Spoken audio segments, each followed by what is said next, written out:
Well, hello there, and welcome to the Merlot Down. This is just a series where I talk about things that I want to talk about. Today, we are drinking a decanted Truly out of one of my favorite champagne flutes. Tastes like passion fruit, I think. So today, I want to talk about all the things that I learned after the man and I went and did our engagement photo shoot. So I have 10 tips and things that I learned while we took our photos, so I hope that you guys enjoy the video. So if you don't know, I recently got engaged to the love of my life, and one of the first things that I did after we got engaged was I booked our venue and I booked our photographer. If you know anything about planning after the year 2020, wedding vendors are so backed up, especially photographers, videographers, and venues. So I was really adamant about getting a good photographer as soon as we got engaged. And I have to say, I searched online, I used the Not Wedding website, I used Instagram mostly, and just a random tip for trying to find a photographer in your area is searching the hashtag city-state photographers. So for example, Chicago, Illinois photographers. That's a really good way to see a bunch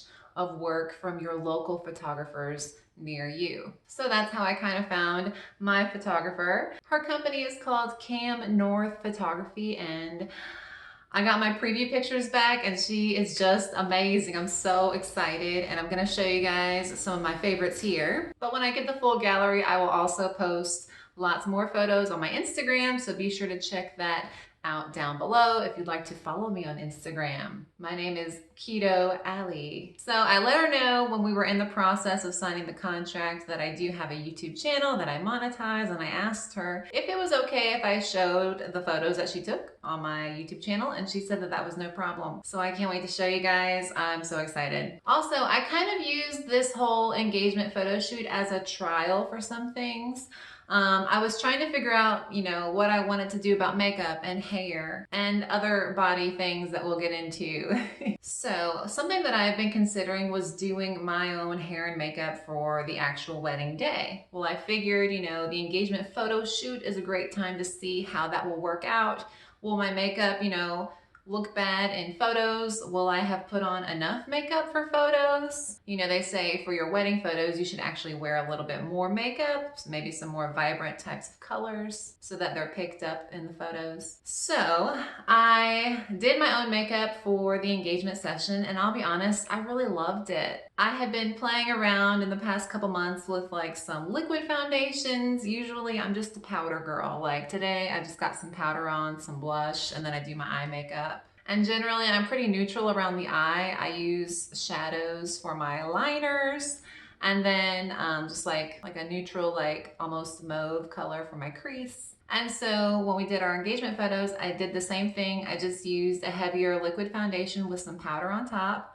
I did my blush that I usually do, maybe a little bit more so it would show up in photos after a while. And then I just used a bit of a darker color in my crease, and I think I look the way that I wanted to look. I've always heard brides say, and I feel the same thing, I want to look like me on my wedding day. I don't want to show up on the aisle and the man be like, she looks different. Even if it looks beautiful, I just want to look like me.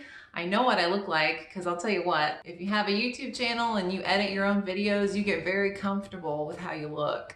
So I definitely think I'm gonna do my own makeup. Listen, I even read an article that Kate Middleton, yes, the Kate Middleton did her own makeup for her wedding day. So if she can do it, I'm gonna say that I can do it. Thank you. But some things I did realize is that I would have liked to be able to touch up my blush. I got my makeup finished about 2 hours before we left for the photos, and then taking the photos themselves took about 2 hours. And so I would maybe take some touch-up blush with me on my wedding day, keep it in my wedding purse. Oftentimes I touch up my eye makeup, if I go from work and it's a Friday and then we go out. Later on that night, I'll touch up my eye makeup. So I might bring some extra, shadow liners for myself, maybe some eyeshadows, and then also, of course, lipstick and balm, because I always put a little bit of balm on before I put my lipstick on, just so it doesn't dry out my lips. I have really dry lips a lot of the time, so I'm always putting balm on throughout the day. One thing I need to be mindful of is like when I'm getting ready for work, I'm like super quick about it. But now that it's been summertime, I'm a little bit more lazy through getting, ready for the day. So it might take me 2 hours from like shower to putting on makeup just because I don't have anywhere to be really. And so I noticed that my skin does dry out. So actually, when I got ready for my engagement photos, I realized I could see some dry skin on this upper lip right here and right here on my cheeks. So I think I'm going to practice now that it's summertime and I have more time to worry about my makeup. I'm gonna practice about moisturizing right before I put on my foundation. So just some things I learned about wedding day makeup. So like I said, I was also trying to see if I wanted to do my own hair for my wedding day, and the answer is no. Day to day, my hair looks the way it usually does. What you guys see in videos is what I do. I either straighten or I either curl. Oftentimes the ends stay much more curly throughout the day, and it looks great when I curl it for like the first hour and then it just kind of falls flat right here. But I'm definitely going to look into getting a hairstylist for the day of the wedding. I have long hair, but I don't have a lot of hair. So oftentimes, like, it's very thin looking. And too, I noticed while we were taking photos, if I looked down, this hair right here was just always in my eyes. And so I want somebody to fix it, pull it back nicely. I don't know. How does that look? It looks a little, I don't know, church girl to me.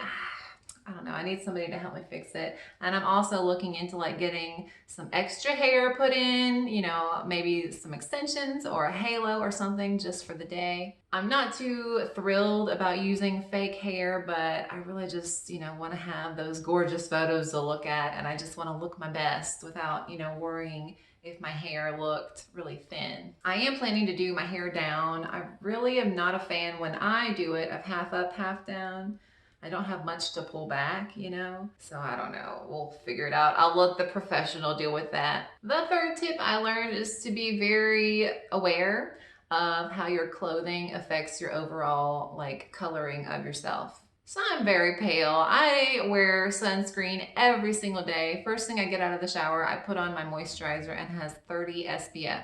So I don't get a lot of sun. I don't go like lay out. I just don't like being out in the sun that much. So I'm very pale. Well, I did choose a very pale pink dress. It actually wasn't my first choice. My first choice was an ivory colored dress. It was this one. I bought it specifically for our engagement photo shoot. But I bought it online from Express, and when they shipped it, I just could not get these creases out of it. Like, I steamed this thing.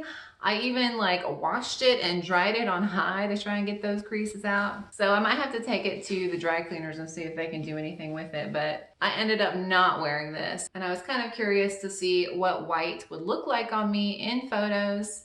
This isn't a bright white. It's almost more like a stone color, like a stony white. So, oh well, we'll figure it out. That said, I ended up wearing a light pink dress for, I would say, the majority of our photos. And since I'm so pale, I think that I kind of got washed out by that light pink. So it kind of makes me a little wary about what a white wedding dress will look like. But I think pink is actually closer to my skin tone than bright white. And so that's what I got for my wedding dress. It's a bright white dress. I did not get ivory because I knew ivory probably would not look good on me. So, I'm sure it'll work out, but that's just something to consider, is how contrasting your outfit will be with your overall skin tone. That said, for my second outfit, I think I looked amazing. I wore this off the shoulder black dress with some bright red flowers, and oh my gosh, those photos turned out amazingly well. Oh my goodness. So definitely, something that contrasts with your skin will just kind of make you pop. And that's my advice. Try and find something that's not too matchy-matchy with your overall skin coloring. My fourth tip is practice your posing. So I have a YouTube channel and I have a public Instagram. So I feel like I'm pretty comfortable with posing myself and knowing like how I smile and like which side's my best side. And I can just always hit the smile if I want to. That's my go-to.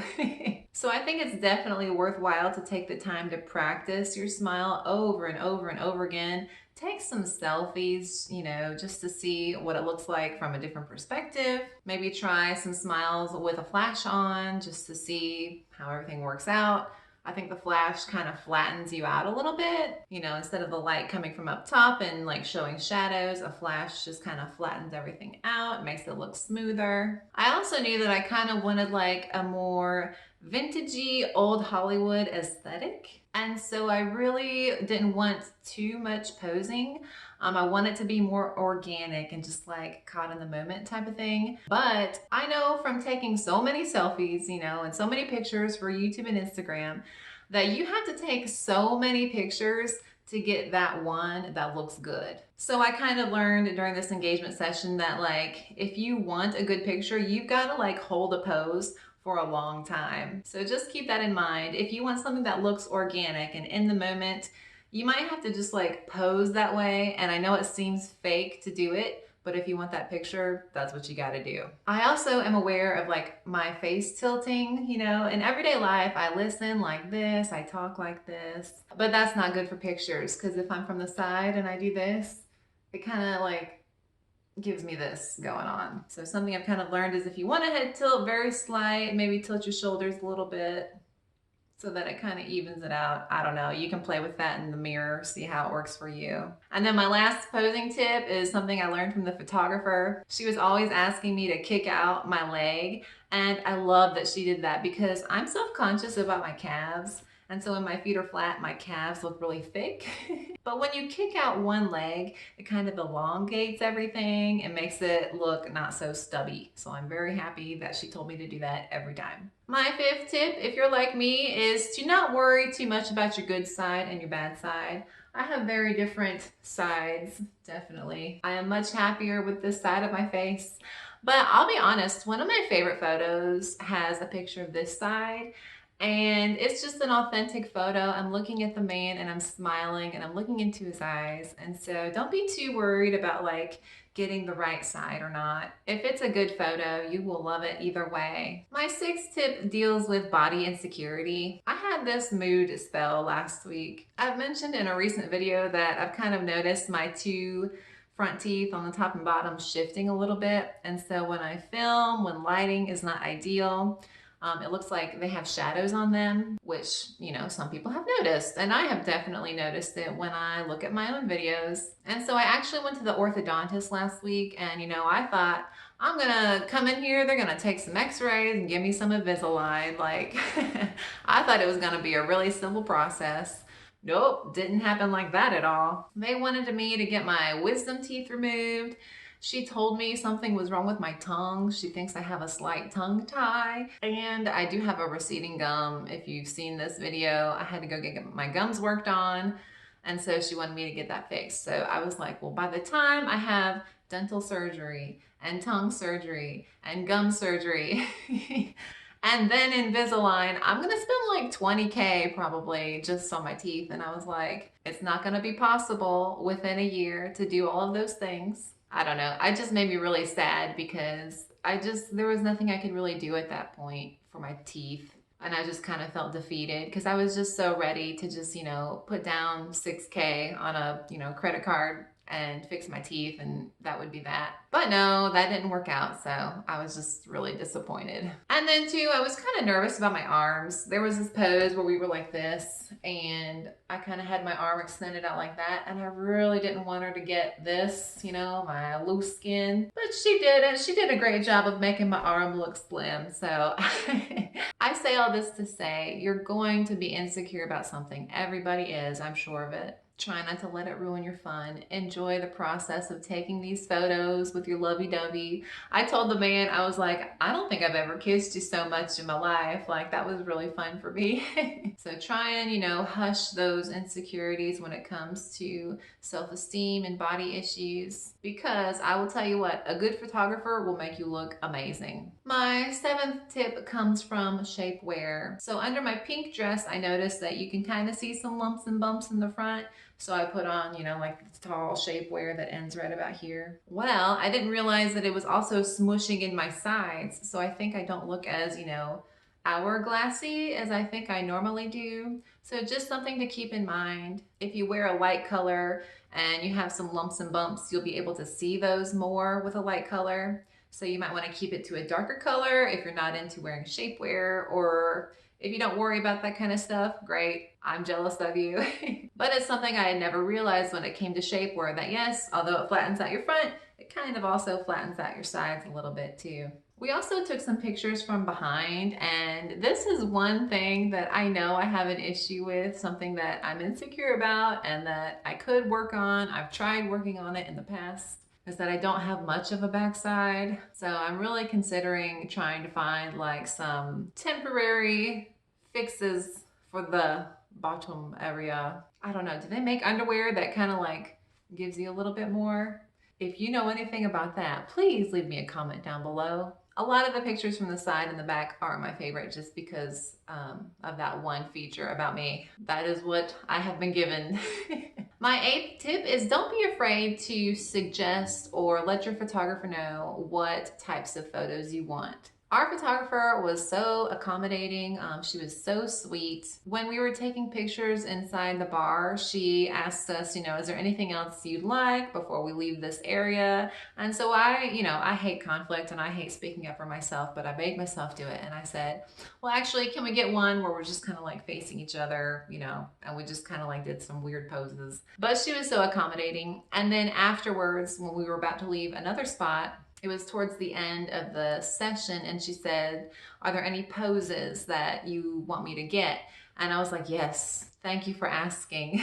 So I definitely wanted a couple of the just before the kiss, you know, where you're like this with your partner and you're looking into each other's eyes and your heads are tilted. They would have come out perfect, but I think the man took the idea of just before the kiss as eyes closed, lips puckered, instead of gazing lovingly into my eyes. But that's okay. We will perfect that one for the actual wedding day. I still love that photo though. My 9th tip is to be ready for either you or your SO to be a little uncomfortable. I know the man does not like taking pictures. Like, he'll take a couple selfies with me and then he'll just get tired of taking selfies, you know, if we're out and about doing stuff. And I get it, you know, he's just not really into it. So I kind of felt like I wanted to like just keep it fun, you know, keep it a little giggly. You know, I told him an inside joke and he laughed a little bit. So just try and keep it fun, keep it lighthearted, because those are where some of our best pictures came from, is where we're actually like kind of giggling a little bit. And I'll be honest, being in some of the poses makes you feel a little awkward, so we were kind of giggly the whole time. But I will say, after the whole thing and we finally got home, he said that he did have fun. It worked out really well for him, even though it wasn't his favorite idea to go take photos for 2 hours. He said he enjoyed it, so I'm gonna roll with it. My 10th tip is to realize like it's a little tiring to take photos for so long in different poses outside. We took ours 2 nights ago. You know, it's middle of summertime. We live in a really humid area. It's been raining all week. And so like an hour in, I just kind of like started sweating. I was worried about my makeup a little bit and I was kind of tired. Like, it's kind of hard to hold a pose that you're not used to holding. You know, we did a couple dips. So I would suggest wear something that won't show sweat stains. And if your photographer allows, you know, bring a change of clothes. So in case you do get too hot in one set of clothes, you can kind of go freshen up real quick and then put on a new shirt or something. Well, folks, that's about it for today. I hope that you guys enjoyed these tips for when it comes to your engagement photo shoot or just any type of photo shoot. I hope that these would help anybody at any point in their life. I do want to know though, what are some like essential poses that you did or wished you had gotten on your wedding day? You know, I've been making a list on my phone of all the poses that I want to have captured, but what moments or poses were essential to you? As always, thank you guys so much for watching. My name's Allie. Have a good one. Bye.